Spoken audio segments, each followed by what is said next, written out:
En el siglo XV, mientras Europa se sumergía en el Renacimiento, España también experimentaba una transformación cultural y lingüística significativa.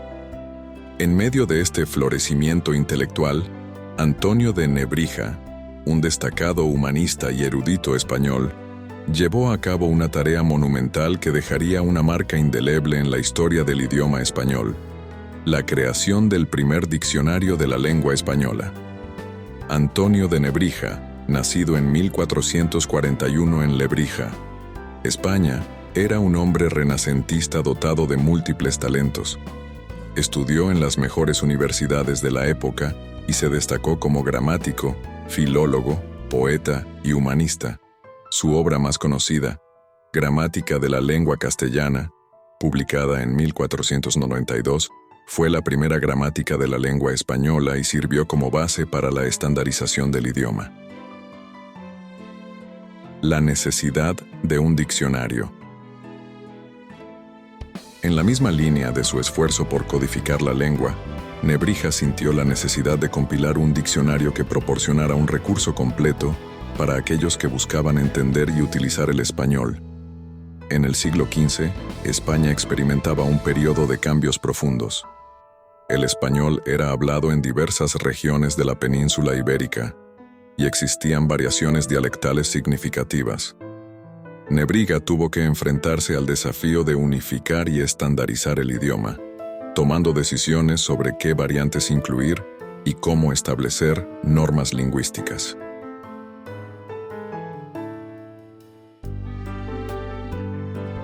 La dedicación de Antonio de Nebrija a la corona española. Antonio de Nebrija dedicó gran parte de su vida a servir a la corona española. Educado en las mejores instituciones de la época, Nebrija era consciente de la importancia de la unidad en el reino.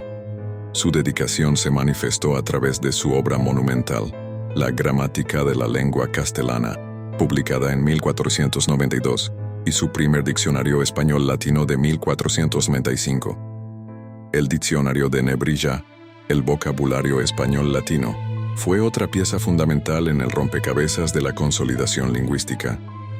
Al ofrecer un compendio de palabras en español con sus equivalentes en latín, Nebrija facilitó la comunicación entre diferentes regiones y estratos sociales. Este diccionario se convirtió en un instrumento esencial para la comprensión mutua y la construcción de una identidad compartida.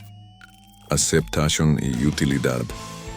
La aceptación de un diccionario español en sí mismo era un desafío.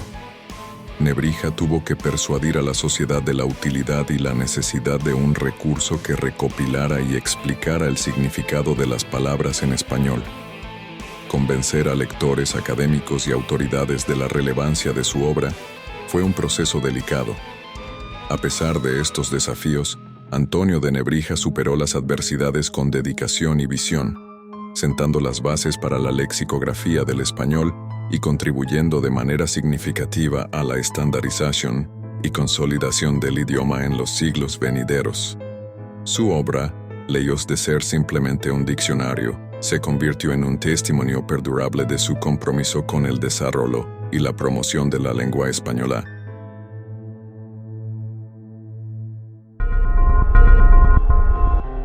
Muerte y legado. Antonio de Nebrija falleció en 1522 en Alcalá de Henares, España. Su legado perdura como uno de los padres fundadores del estudio gramatical del español y como un defensor clave de la lengua vernácula frente al latín. La vida de Antonio de Nebrija fue una búsqueda constante de conocimiento y una dedicación a la promoción y estandarización del español en una época en la que la lengua estaba en pleno desarrollo. Su influencia sigue siendo evidente en la lengua y la cultura españolas hasta el día de hoy. La gramática es la llave de la lengua, el diccionario y la expansión del español. Aunque el diccionario de Nebrija fue un logro significativo, su impacto fue limitado en su momento. No fue hasta siglos más tarde que la lexicografía española experimentó un renacimiento, con obras como el Diccionario de la Real Academia Española en el siglo XVIII. Multifacético Nebrija. Antonio de Nebrija no se limitó a la lingüística. Además de su trabajo en gramática y lexicografía, Nebrija también escribió poesía y tratados sobre otros temas, mostrando su versatilidad como erudito del Renacimiento. Conexión con Isabel y Fernando.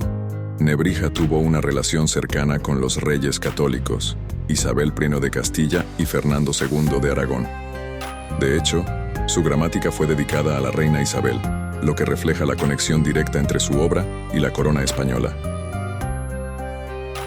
El último deseo de Nebrija.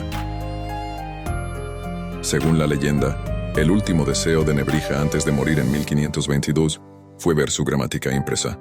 Aunque no hay evidencia directa de que este deseo se haya cumplido, la gramática se imprimió durante su vida, marcando su legado en la historia del idioma español.